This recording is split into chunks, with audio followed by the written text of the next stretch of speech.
परराष्ट्र मंत्री doctor S Jaishankar आजपासून 2 दिवसांच्या दक्षिण कोरिया दौऱ्यावर जाणार आहेत. या दौऱ्यात ते दक्षिण कोरियाचे परराष्ट्र मंत्री जो ह्यून यांची भेट घेणार आहेत. तसंच डॉक्टर जयशंकर जेजू इथं आयोजित जेजू शांतता आणि समृद्धी मंचाच्या परिषदेसाठी सहभागी होणार असून या परिषदेला संबोधित सुद्धा करतील.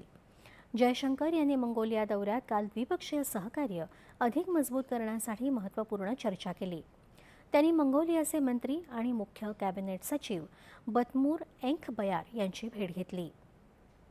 उभय देशांमध्ये खनिज उत्खनन, ऊर्जा, तंत्रज्ञान आणि मनुष्यबळ विकास यांसारख्या क्षेत्रातील सहकार्य वाढवण्याच्या संधींवर चर्चा झाली.